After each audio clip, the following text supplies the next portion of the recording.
Cara, tu já se machucou e, tipo, não sabe de onde veio o machucado? Tipo assim, um Isso corte. é Estigma. Você assistiu Estigmata? Cara, muito bom, hein? Patrícia Arquette. Antigaço o filme, cara. Eu gosto. Eu tenho uma memória boa. Tenho uma memória boa do filme. Não Começa a sei como seria aparecer hoje. machucados que ele não sabe de onde vem, né? Pô, não, mas é que o Será dela que você remete a... Você tá nesse nível de santidade já? Não, e nem ela, né? Nem ela. Acho que ela era uma prostituta, né, no filme, né? Ou não lembro. Tu lembra, Por que não? que você tá julgando desse jeito? Jesus era amigo das prostitutas. Que negócio é esse? É verdade, é verdade, é verdade, é verdade. Mas ele dizia pra elas, vai e não peques mais. Aí elas tinham que viver do Bolsa Família da Palestina lá. Sacanagem. Cara, eu tô todo dolorido. Por quê? Voltou pra academia? Voltei, só que eu tava com um problema no braço. E Como eu acho assim, que eu mano? fiz o exercício errado, entendeu? Porque tava com o braço Cara, doendo. isso que me desanima na academia, porque tem até o jeito certo de pegar o ferro, de levantar Não, e então, tal. Não sei, esse não braço curto muito esquerdo, eu isso. tô com algum problema nele faz um tempo já. Sério, Não mano? sei o que que é. Aí na hora que eu fui fazer, eu acho que eu, pra evitar a dor, fiz errado, entendeu? Aí quebra, aí quebra. Então, cara, mas é sobre os meus machucados. Eu agora tô com um no braço aqui, esse que vocês podem ver. Não sei, ele parece ter uma coisa que meio que arrastou e deu quase uma sensação de queimadura, entendeu? Mano, esse estigmata não é legal, queimadura, né? No estigmata são as feridas de Cristo, né? A cereja de Cristo não foi queimado. Queimado é quem vai pro inferno. Então não tô gostando desse estigmata, não. Mas, cara, eu tenho muito arranhado também. Tipo assim. É que é o seguinte, galera. Devido à minha condição estrábica, né? Na verdade, como eu não sou rico, é que é estrábico. Pobre é vesgo. Devido à minha condição de vesguice ocular. Não, vesguice de outra coisa não existe, né? Mas enfim. Eu tenho um Isso é senso ruim de visão direção. periférica. Exato. Seu olhar exatamente. é concentrado. Exato. Assim, eu tinha na faculdade um professor que ele era estrábico assim. Aí ele falava que ele tinha um olhar abrangente. Exato, e esse é o pior tipo de vesgo, eu acho, cara. Gente, eu sou vesgo, eu posso falar, eu tenho lugar de fala. É que esse eu chamo de vesgo tubarão martelo, tá ligado? Esse vesgo assim, cara, esse é terrível. Eu acho assim, eu acho ele esteticamente mais feio. Eu acho que o meu vesgo, que é o tradicional pra dentro, né, que é eu acho ele menos feio. Mas, cara, é que o lance é o seguinte, vocês sabiam, né? Que daí a gente tem realmente uma visão periférica comprometida. Por exemplo, eu sou vesgo do olho esquerdo.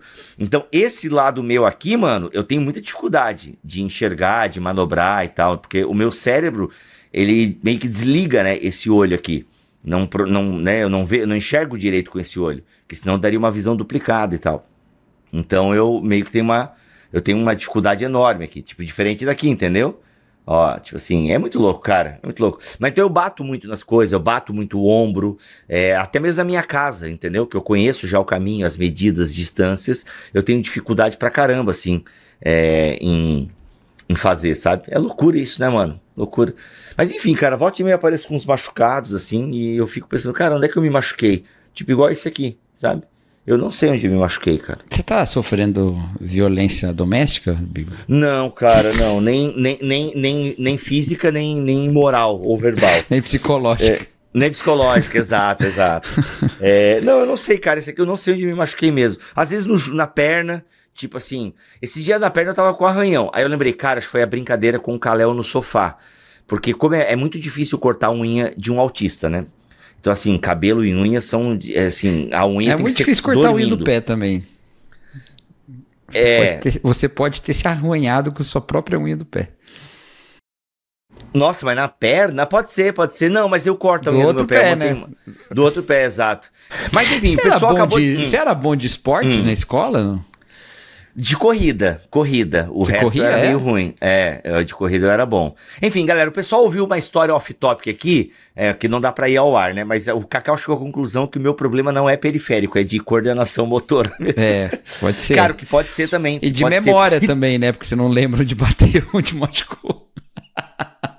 Mano, então, problema de memória eu tenho. Cara, aí que tal? Mano, olha só, vamos pegar a minha memória bugada. Cacau, vamos lá, olha só. diagnósticos do Bibo. Vamos todo mundo Por favor, diagnosticá-lo pessoal, você que é agora. psicólogo me ajuda aqui. Não, mas vamos lá. Cacau, tu falou o seguinte. Tu citou um filme. Foi. Esse filme é de que ano? Esse filme, cara, antigo, 97, por aí. Mano, eu lembrei o nome da atriz. Cara, vamos ver se eu acertei. Vamos ver se... É a Patrícia Arquette? Não lembro. Deve ser. Estigmata. Cara, filme de 99. Aliás, um grande ano pro cinema, tá? Um grande ano pro cinema, tá? Grande ano pro cinema. Por que eu tô... Eu quero o MDB dela. Já esqueci o que tava fazendo. Mano, eu lembrei, cara. Patrícia Arquette. É mole, mano. Eu lembrei o nome da protagonista do filme, cara. E esqueceu de dar o enter pra me mandar o link hoje. Exato.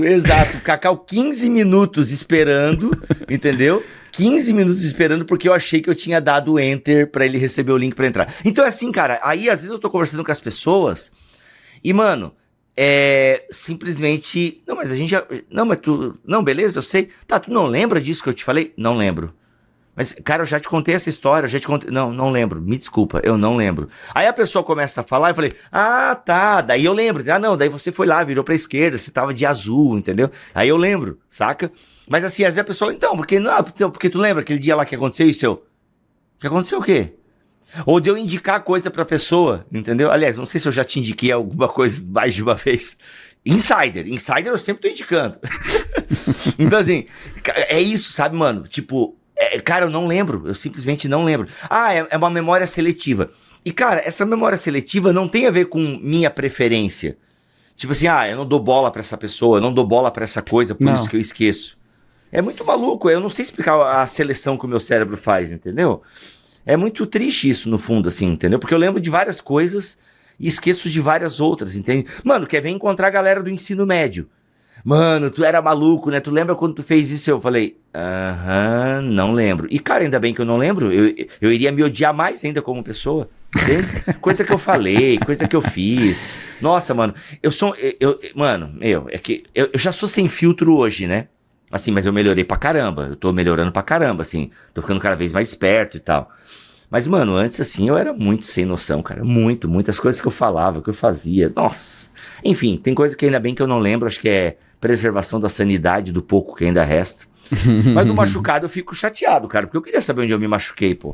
Sabe? Mas o que tem aí? É um roxo? Não dá pra ver direito. Cara, então, não dá pra ver que eu tô com a webcam aqui, ó. Sabe que parece um ralado. Isso? É um ralado, eu ralei. Parece uma picada que você coçou, mano. Não é não? Caramba, mano, de noite, porque então, assim, a gente... Ser. Ó, tem uma pesquisa que a gente come vários insetos durante a noite, né?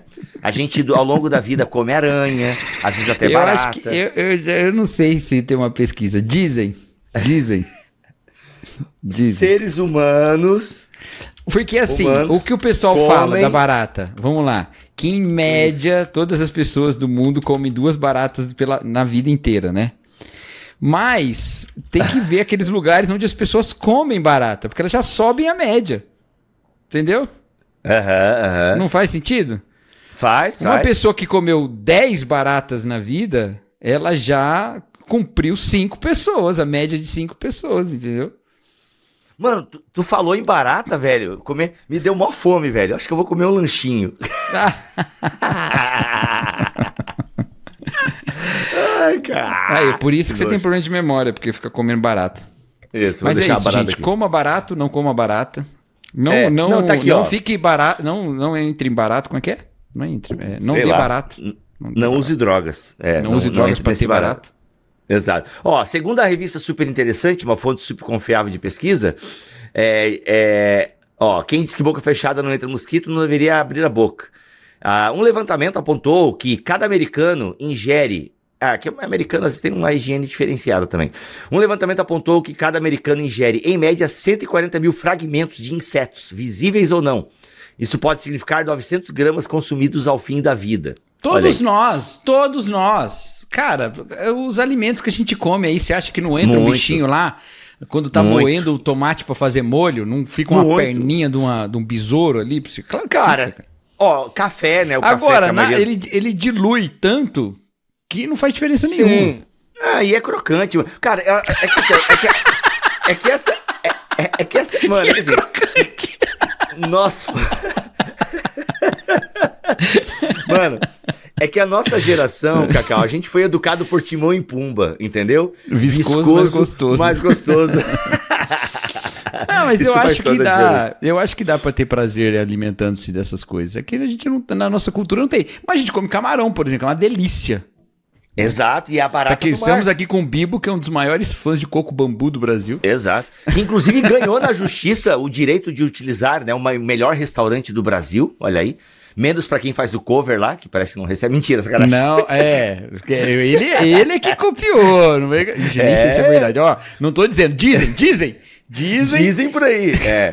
Mas eu fui no suposto original. Ah, é? Qual que é? O Camarões? Camarão? Não. É muito bom também, cara. Camarões. É o que tem lá em Recife. Eu fui em Natal também. Mas acho que o original... em Natal que é o primeiro, né? O Natal é o primeiro. Eu fui lá, nesse de Natal. Bom demais, muito bom, cara. Demais. Camarões é melhor que coco bambu mesmo. Não, o camarão internacional do coco bambu é muito bom. Eu não comi tudo de todos. Eu só como, é que eu repito as coisas, né? Então assim, eu tenho muita dificuldade de experimentar prato novo, cara. É que é muito caro, Mas você sabe que eu era assim também? Eu era assim com o McDonald's. Mas tem uma explicação pra isso. Eu fiquei anos comendo só McChicken. Depois anos comendo só Cheddar McMelt. Por quê? Por quê? Porque onde eu fui criado não tinha McDonald's.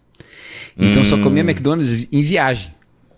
E eu tinha um grande medo de pedir uma outra coisa e não gostar. Então eu pedia sempre o que eu sabia. Exato, é isso aí, cara. E é muito caro pra tu ficar arriscando, entendeu? É muito caro. Então eu vou no certo, naquilo que eu gosto, tá tudo certo. E por falar naquilo que eu gosto do BT Papo. Roda a vinheta, Jenny. Bibo Talk apresenta BT Papo, uma conversa regada à Bíblia, teologia e risadas. Muito bem. Começa mais um BT Papo de número 71. Na verdade é o 72, porque o 71 foi ao vivo. Mas ele também não vira áudio. Mas, então, se você não conta nenhum ao vivo, então tem muito mais do que 72. Muito mais. Então esse é o 71. Para fins de história, esse é o 71, entendeu? Exato. A idade de Cristo. E esse episódio vai ser sobre A Bruxa, um filme de terror terrível que virou cult e não sei porque que as pessoas gostam. Eu achei muito ruim. Que Mentira. Tem a ver com... A Bruxa do 71, cara. Chaves. Foi mal. Ruim, né? Ruim. Nossa, demorou a referência, mas peguei. Desculpa. Pegou. Importante. Vamos lá. Peguei não, mas, você Cacau... me deu a referência. Exato, pra encurtar a distância. Senhor Cacau Marques, hoje vamos responder a pergunta, põe na tela, por que Deus endureceu o coração de Faraó?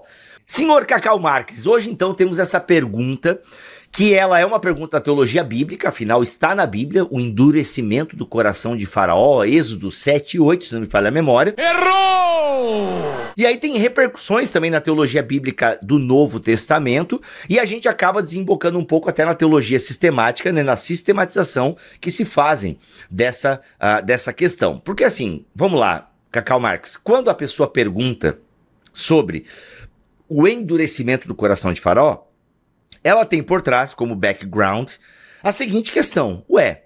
Onde estava, onde estava a vontade de Faraó? Quer dizer que seres humanos não passam de marionetes nas mãos de um Deus irado?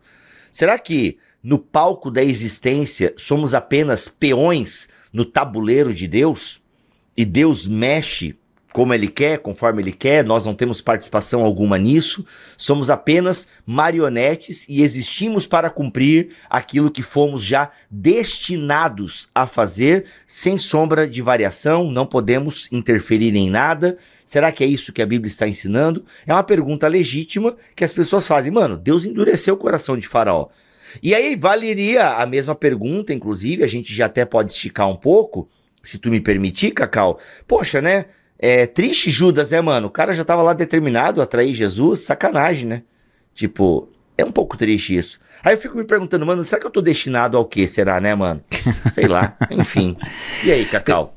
Eu acho que trazer Judas para essa conversa, ela cria um problema, porque a gente não tem nada disso sendo dito, a não ser Jesus falando que ninguém se perdeu, a não ser aquele que era o filho da perdição e tal, né? E aí daquele, né, quem fizer isso e tal, ou seja, porque alguém estaria deixando... Pode falar, desculpa. É como se alguém tivesse destinado a fazer isso, entendeu? De alguma forma, né? Não que precisasse ser Judas, né? Mas alguém tinha que trair, né? Acho que no texto dá a entender isso, né? Mas eu acho que é melhor a gente abordar a questão de Faraó, porque ela é um pouco mais abordada na escritura mesmo, sabe? Não, e a pergunta era sobre Faraó. Em Romanos, Paulo traz de volta esse assunto, né? Então vamos lá, o que diz no texto lá em Êxodo, né? Fala que Deus endureceria o coração de Faraó, certo? Então, lá no versículo 3 de Êxodo 7, diz: eu, porém, farei o coração do Faraó resistir, embora multiplique seus sinais e maravilhas no Egito, ele não os ouvirá. Então, ele manda Moisés e Arão para fazer os sinais e maravilhas, e mesmo com esses sinais e maravilhas, o Faraó não ia ouvir, porque o Senhor faria ele resistir o coração. Algumas pessoas chegam a olhar as 10 pragas e todas as vezes que fala que o coração de Faraó foi endurecido e as vezes que não fala. Pra dizer, tá vendo? Não é sempre que Deus endurece aqui. Entendeu? Porque nem todas as pragas é dito que o coração foi endurecido, né? Explicitamente. Mas parece ser uma atitude geral, pelo que Deus está falando aqui com ele, né? Que foi o que ele fez com o Faraó, endureceu o coração para que ele não voltasse atrás, né? Bom, quando a gente vai lá em Romanos, quando Paulo fala lá sobre esse assunto, em Romanos capítulo 9 ou 10? 9. Na verdade, mesmo, de 9 a 11, né? Isso, de 9 mas a 11 o texto que fala do Faraó é o 9, né? É o 9, exatamente. Ele diz assim... Cadê o texto? Sumiu. Cara, eu tava lendo ele agora. Sim, eu também. Meu Deus do céu. Romanos 9, 17, não? Acho que é. Isso, é antes. Meu Deus. Cadê? É o 17, mano. Pois a escritura diz ao Faraó: eu levantei exatamente com este propósito. Esse mesmo, isso, obrigado. Esse mesmo. 9, 17. Pois a escritura diz ao Faraó: eu levantei exatamente com esse propósito, mostrar em você o meu poder, para que o meu nome seja proclamado em toda a terra. Portanto, Deus tem misericórdia de quem ele quer e endurece a quem ele quer, que é exatamente o que aconteceu, né? E a pergunta que você fez é a pergunta que Paulo emenda aqui. Mas alguns de vocês me dirão: então, por que Deus ainda nos culpa? Pois quem resiste à sua vontade, né? Então, em primeiro lugar, a gente já tem que entender esse propósito. Está muito claro aqui o propósito do endurecimento do coração do Faraó. Está escrito, está explícito. Mostrar em você o meu poder para que o meu nome seja proclamado em toda a terra. Certo? Então, Deus faz isso com o Faraó justamente para a sua glória. Para revelar a sua glória, para que o seu nome seja proclamado em toda a terra e para que o poder dele seja mostrado. O que não é pouca coisa, gente, pensando que a gente está falando do Egito, que era muito mais poderoso do que a nação ali dos hebreus, né? E portanto, o Faraó poderia até ser visto como algum tipo de entidade divina, e Deus humilha, né? E não humilha simplesmente com uma coisa que poderia ser vista como puxa, que infortúnio, né? Choveu pedra bem nesse dia. Não, foram 10 pragas, né? Até a 10ª lá da morte dos primogênitos. Então, em primeiro lugar, é isso. Agora, por que Deus está fazendo isso? Né? Porque você fala, tá, mas puxa vida, o pobrezinho do Faraó, milhares de faraós lá no Egito, tinha que ser bem na vez desse. Tadinho, né, cara? O cara não teve escolha, né, mano? Um império de milhares de anos aí, tinha que ser bem, bem esse Faraó. Mas a gente tem que entender algumas coisas aqui sobre o agir de Deus, e eu acho que com isso, inclusive, a gente ecoa um pouco do que a gente falou sobre a ira de Deus num outro momento, baita episódio, exato. Porque a gente vê Deus como uma figura bastante longânima no Antigo Testamento, tá? E que inclusive Romanos 9. Isso, exatamente. Fala lá que ele, inclusive, suporta os vasos de desonra, né, e tal. Com grande paciência, né? Mas o cálice da ira de Deus, uma hora enche, certo? Uma hora enche. E quando acontece isso, o Senhor ouve esse clamor. E quando ouve esse clamor, ele vem e derrama a sua justiça.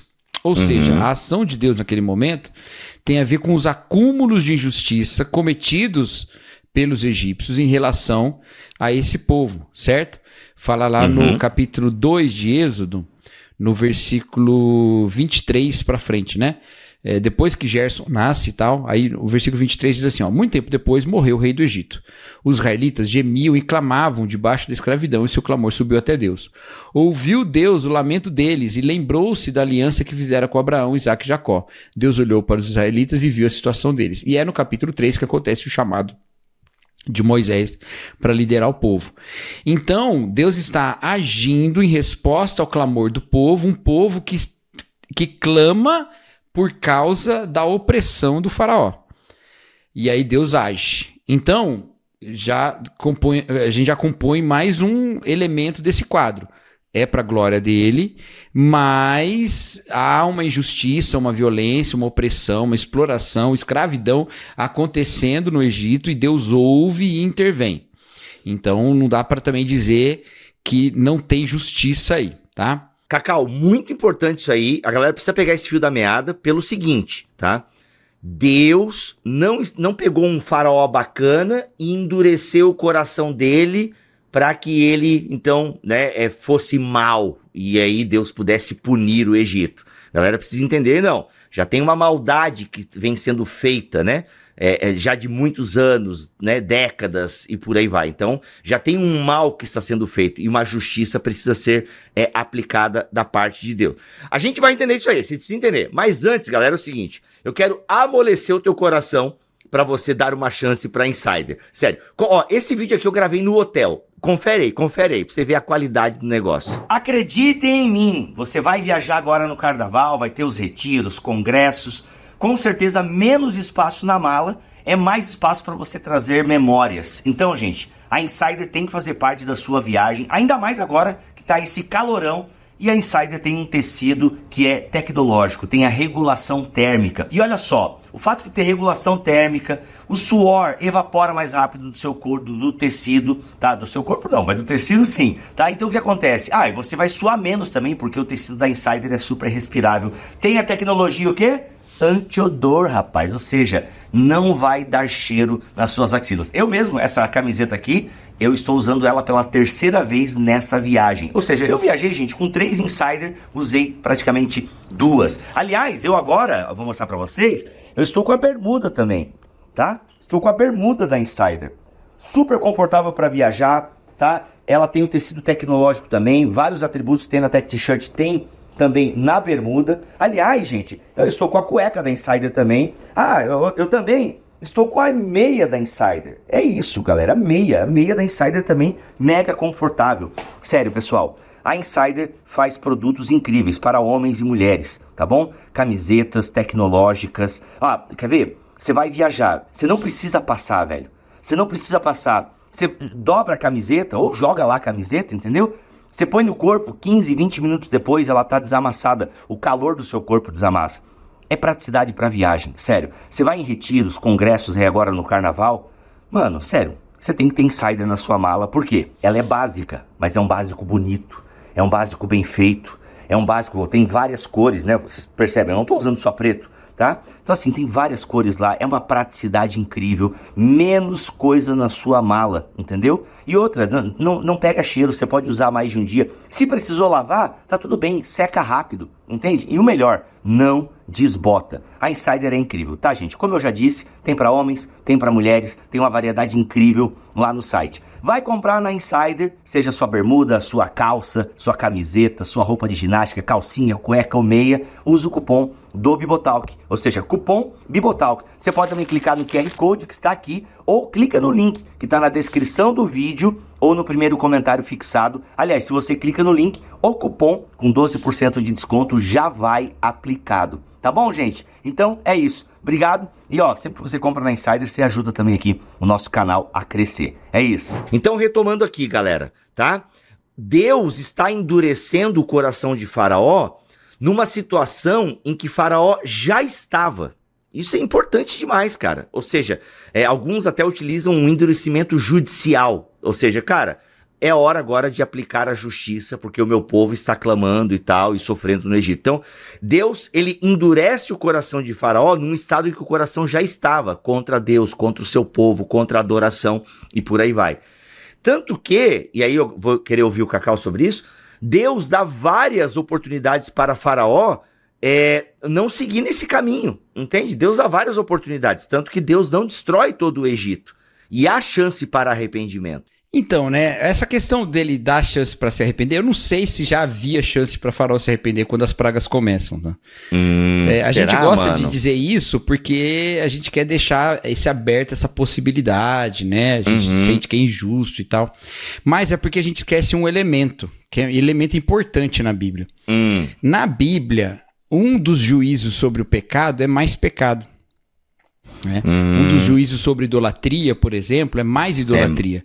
Quando Moisés escreve sobre a idolatria lá em Deuteronômio, ele fala, olha, se vocês continuarem adorando, ou se vocês começarem a adorar os deuses estrangeiros, vocês serão levados para servirem esses deuses a quem vocês adoraram. Né? Então, a punição para idolatria é mais idolatria. Ou Deus mesmo, o Paulo falando em Romanos mesmo, desculpa, de que aqueles que agem dessa forma, Deus os entregou às paixões vergonhosas. Então, assim, eles já pecavam e foram entregues ao pecado, né? Me parece que o que acontece bastante com o Faraó também é isso. Ele era um injusto, alguém que já tinha rejeitado a Deus, já tinha rejeitado as oportunidades de justiça, já tinha cometido, e o juízo já começou. Então, o endurecimento do coração é parte desse juízo de Deus. Tá? A gente pode até pensar, puxa, ele podia, né, Deus podia ter deixado aberto para ele voltar atrás, mas ele ia voltar atrás. Posso ler aqui? Eu vou ler aqui. Não, eu vou ler aqui. Tu tá certo, eu acho que é uma leitura super possível, mas por que eu acho que a chance de Deus é possível também, tá? Porque assim, lá no capítulo 8 tem o lance das rãs. E aí o Faraó pede, dá uma orada aí, velho, ora aí, pede pra Deus tirar as rãs e tal, pô, tá tenso aqui o bagulho. Aí Moisés se sente honrado por orar por Faraó e tal, deixa eu ver se se sente honrado, aquela coisa toda. E aí o Faraó, amanhã antes do Faraó, aqui, o 11, as rãs deixarão a ti, as tuas casas e teus conselheiros e a teu povo, sobrarão apenas as que estão no rio. Depois que Moisés e Arão saíram da presença de Faraó, Moisés clamou ao Senhor, a pedido do Faraó, cara, por favor, vamos acabar com esse negócio aí, eu deixarei... E aí ele fala, deixarei o teu povo ir, entendeu? Moisés clamou ao Senhor por causa das rãs que enviaram, E o Senhor atendeu ao pedido de Faraó, de Moisés. Morreram as rãs que estavam nas casas, nos pátios e nos campos. Foram difícil tirar tudo, hein? Aquele monte de corpo de rã. Cara, dá pra fazer uma perninha de rã assim na assada. Exato, né? Tem gosto de frango, inclusive. Aí, mas quando o Faraó percebeu que houve alívio, típico pecador, né? Aí olha aqui, obstinou-se em seu coração e não deu mais ouvidos a Moisés e Arão, conforme o Senhor tinha dito. Entendeu? Então o Senhor disse a Moisés, diga a Arão que estenda a sua vara, papapá, e aí depois começa de novo todo o rolê, entendeu? Mas eu acho que isso não mostra nenhuma possibilidade de arrependimento, porque na verdade até no versículo 19, os magos dizem, né, isso é o dedo de Deus, mas o coração do Faraó permaneceu endurecido, né? Então aqui, ele não quis ouvi-los conforme o Senhor tinha dito, né? Pois já tinha dito que não ia adiantar, né? Então eu acho que, eu entendo que é isso que está acontecendo, o juízo já começou, né? E esse endurecimento já é parte do juízo de Deus sobre o Faraó. Agora, alguém poderia perguntar, tá, mas se Deus não endurecesse, será que a primeira praga já não converteria o coração? Será?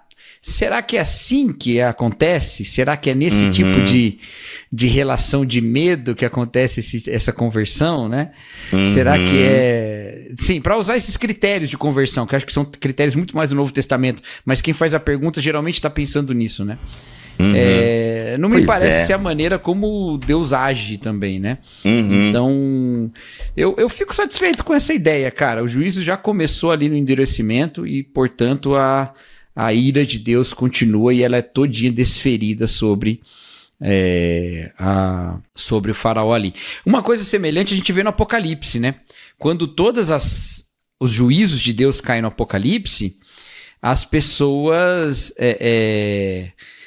elas não se arrependem. Chega no final e fala, e elas não se arrependeram. E lá não está escrito que essas pessoas estão endurecidas por Deus.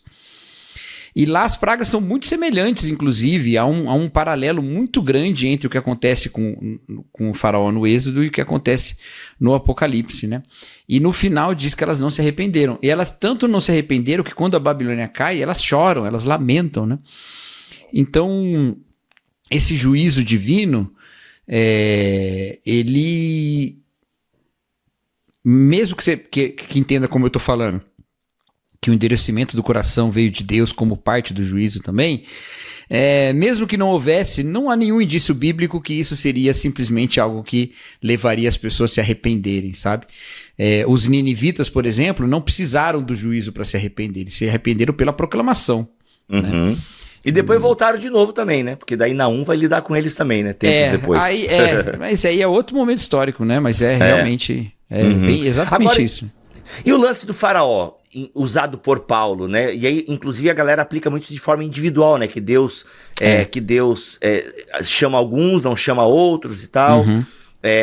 Porque rejeitou Esaú, mas amou Jacó e tal. Alguns usam isso muito pro individual, né?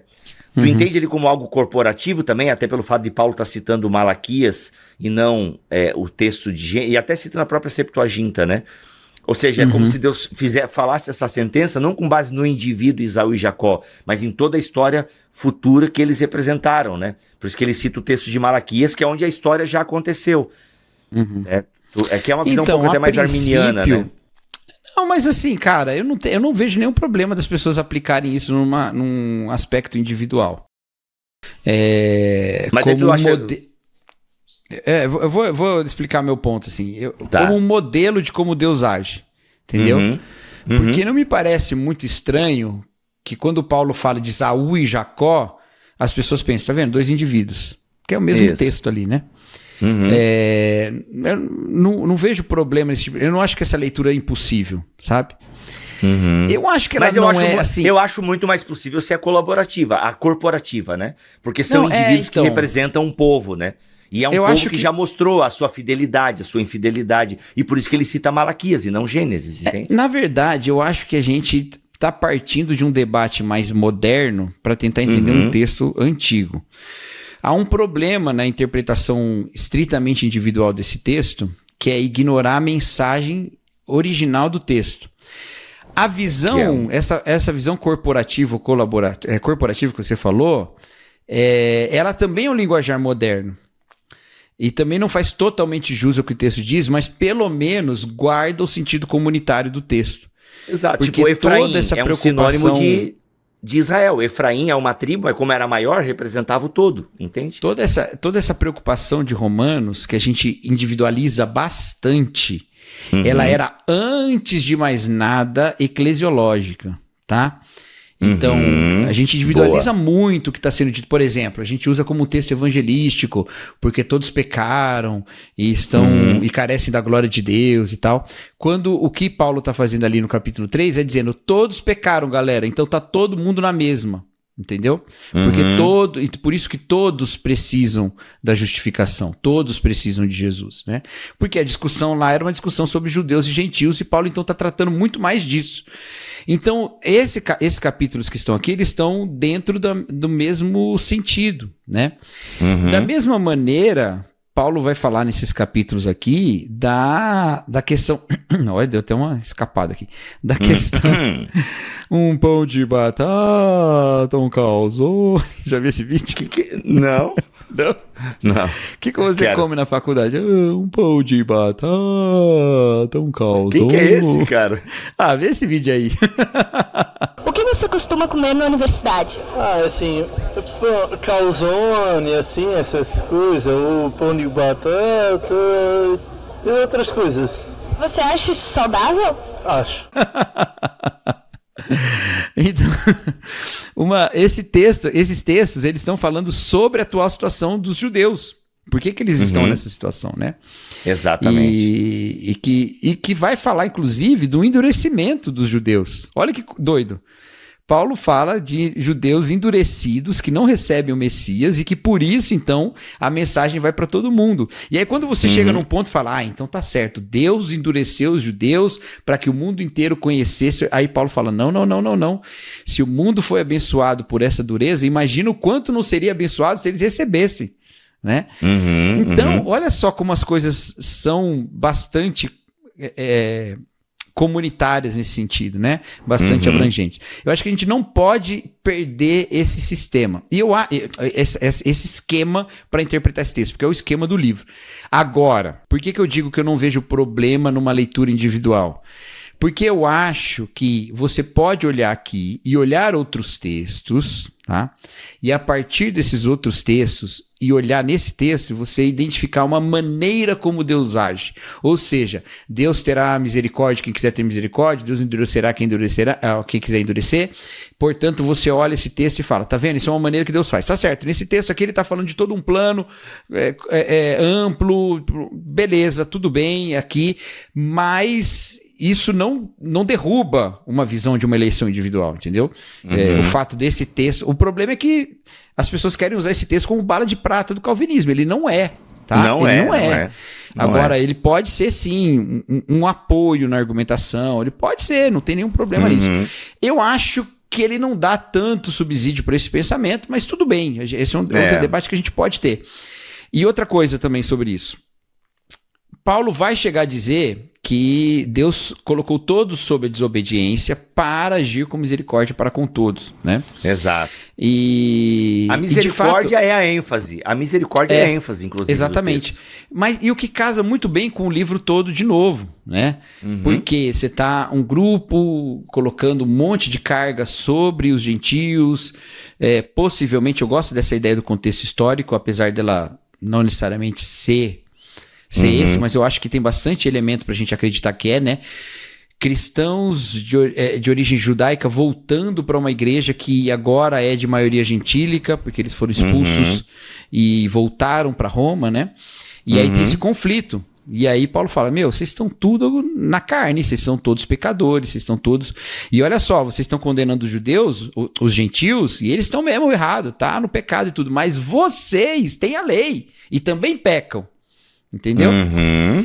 Então, quando ele diz, olha, ele submeteu todo mundo à misericórdia, justamente trazendo essa ênfase. Não é por mérito que vocês receberam essa aliança.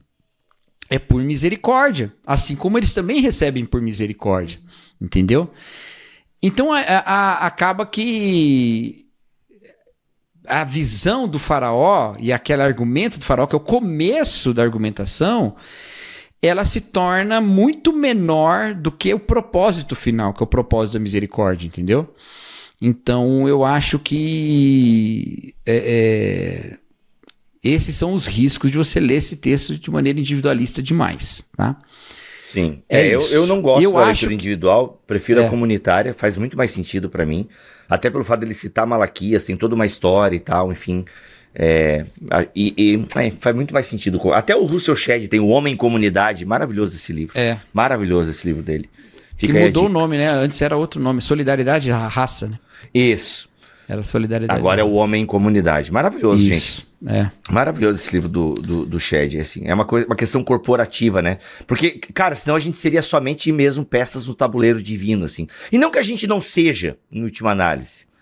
Sabe? Não que a gente não seja, mas eu acho que há espaço para a ação do homem, entendeu? E para as escolhas do ser humano. É um debate muito interessante que eu gosto de abordá-lo por outro aspecto.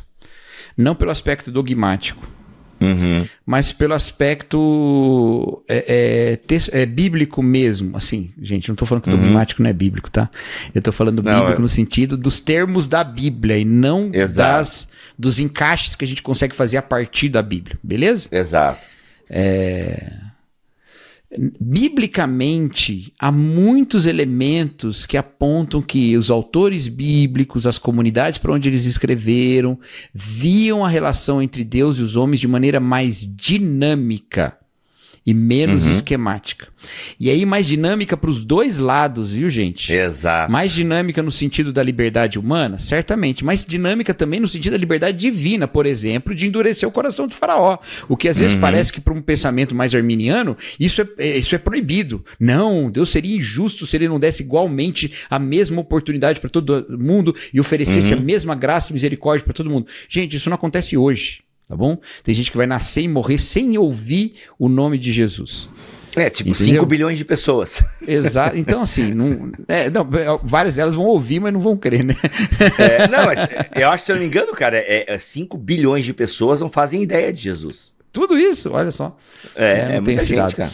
Então, galera, então assim, vamos menos, né? Menos. Esse debate, ele tende a empobrecer a nossa leitura do texto, porque ele parte de um problema dogmático moderno e tenta enxergar lá atrás. Como eu falei, essa visão mais corporativa desse texto, ela parece estar conectada com o livro todo e com os propósitos mesmo da escrita que Paulo está usando aqui. Agora, isso não significa que Paulo era arminiano, que ele era calvinista. Porque Exatamente. Quando você olha no texto, você vê uma relação mais dinâmica da parte de Deus e da parte da humanidade, com mais liberdade dos dois lados e com relações também. Por exemplo, a maneira como Deus responde orações. Ela é muito dinâmica, cara. Ela tem a ver com a oração feita, ela tem a ver com o momento em que ela é feita, ela tem a ver com se foi feita ou não foi feita, entendeu? O que parece impossível numa visão de uma soberania absoluta divina. Não, como assim? Uma oração que faz Deus agir? Não, é assim, parece que o texto está apontando para esse lugar mesmo. E qual o problema, né? Então não tem muito para onde correr, gente. A gente às vezes tenta botar as coisas muito esquematicazinhas, quando na verdade o que a gente enxerga na escritura é muito mais rico do que isso, né? O que a gente tem sabe, um pouco de mistério também. Também, e o que a gente sabe e pode afirmar é que Deus em nada disso é injusto. Por isso que Paulo chega a falar, quem é você para questionar? Paulo podia fazer toda esse desdobramento que a gente está fazendo aqui, mas ele nem perde tempo. Ele fala assim, quem é você para questionar as questões de Deus? Entendeu? Exato. Se ele quer endurecer, se ele quer ter misericórdia. Porque o difícil para eles não era entender. Tem outra coisa também. O difícil para eles não era entender o endurecimento. Não era entender isso. O difícil para eles era entender a misericórdia. Exatamente. Olha Jonas aí. É o espírito de Jonas. Exatamente. Cara, então, o que pega? E aí entra o lance do... Porque assim, o que o texto bíblico nos diz? Deus fez para cumprir seus propósitos. Entende? Para a sua glória. Mas por que ele fez assim? Não sabemos. Entende? Aí a gente pode tentar arriscar e sistematizar o texto. Uma perspectiva arminiana, perspectiva calvinista e tal. E com fins até muito práticos, com fins de orientar a vida, sabe? Por isso que esses debates precisam acontecer, não muito do jeito que eles acontecem, infelizmente, gente, olha, do jeito que eles acontecem não tem proveito nenhum. Mas eles precisam acontecer assim... igrejas reformadas, calvinistas, elas têm uma conexão muito forte com como esse tipo de pensamento molda a maneira de viver. E molda de uma maneira muito positiva, no sentido de que recebe tudo por graça, dá uma segurança para aquele que partiu de que ele estava em Cristo, não é porque ele pecou que ele perdeu a salvação, coisa do tipo, né? Então isso molda de maneiras muito positivas também, mas pode moldar também de maneiras muito negativas, que em geral são exageros e distorções dessa doutrina. Da mesma maneira, visões maiores sobre a responsabilidade humana nesse processo vão levar também a outros tipos de benefícios nessa maneira de enxergar as coisas. Essa tensão, ela tem um pouco de mistério, como o Bibo falou, e um ilumina e ajuda o outro a estabelecer. Como eu disse, eu acho que eu não disse não, vou dizer agora, que eu disse outro dia, não disse aqui. Uma coisa que eu gosto de dizer é, muitas dessas coisas corrompem a nossa visão de Deus. Elas limitam Deus a agir só de uma maneira e mais, elas nos colocam numa posição de ter uma teontologia que não faz sentido com o que a Bíblia explica ou que ela expõe de maneira mais ampla. Porque essa liberdade divina tem a ver com o fato de que Deus é uma pessoa e pessoas não são definidas em textos. Entendeu? Então Deus é coerente com o texto bíblico, mas ele é complexo como ser.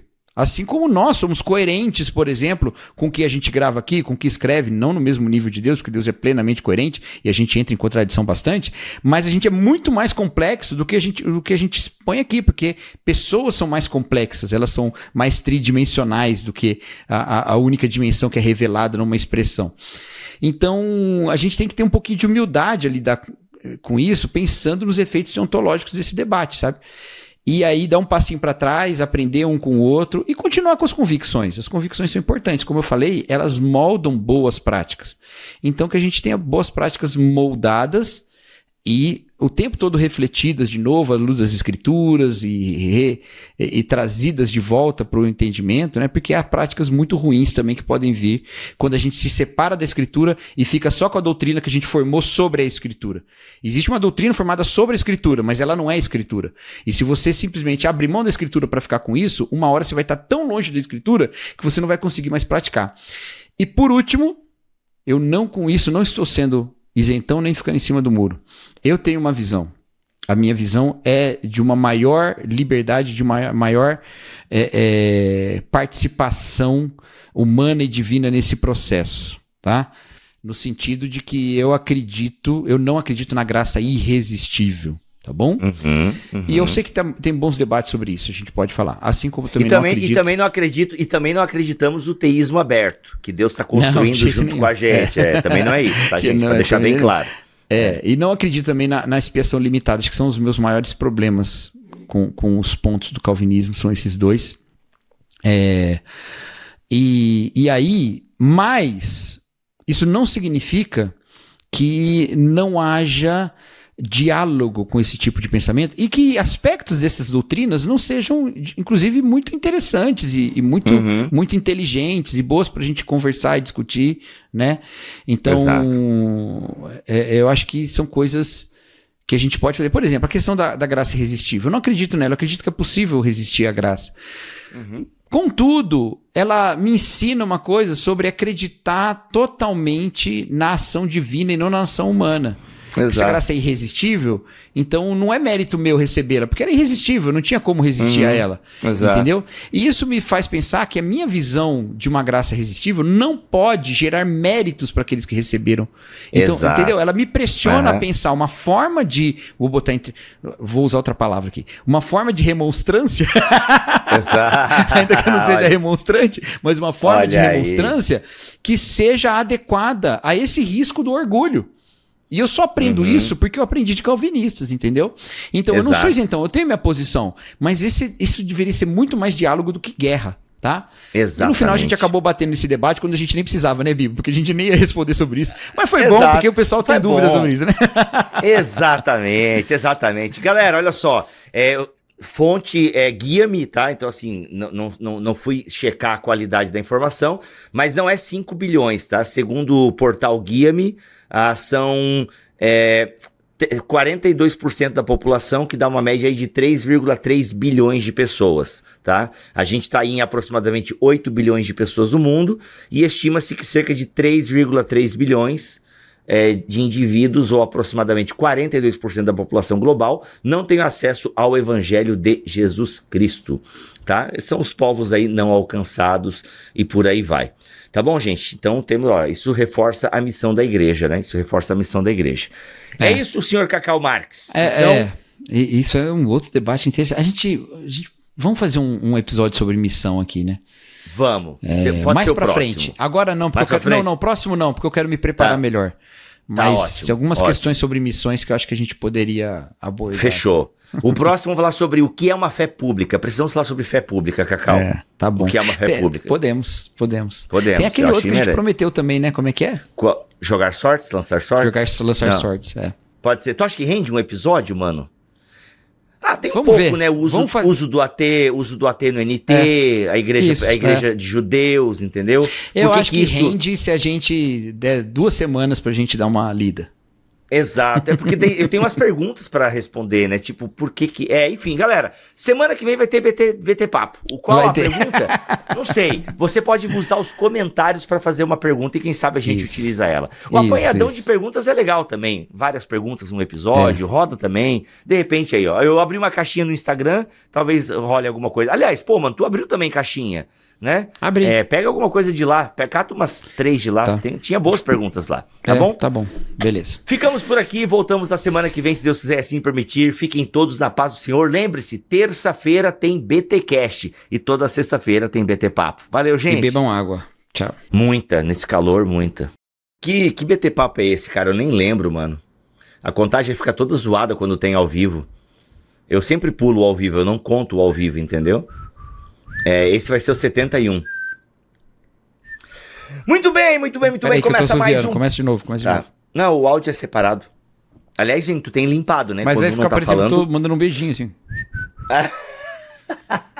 Boa, boa. Essa parte tu usa no final como preto e branco, tá, gente? Só essa partezinha. Ele vai editando enquanto grava, né? É. Se tiver uma coisa melhor pro final daqui a pouco, e se tiver... Aí ela tem liberdade pra usar, entendeu? Mas Então. caso não tenha, ela já tá sinalizada aqui. É sobre isso, irmão. Vamos lá. Muito bem, muito bem, muito bem. Começa mais Sabe um quem BT fazia Papo. isso? A gente tirava uma piada do caramba? Thiago Ibrahim. Thiago A Ibrahim gente fazia gravava no barquinho, e aí, cara, era o tempo todo. Ele falava assim... E pior que era ele mesmo que editava, então ele mandava mensagem pra ele mesmo, né? Ele falava assim, ó...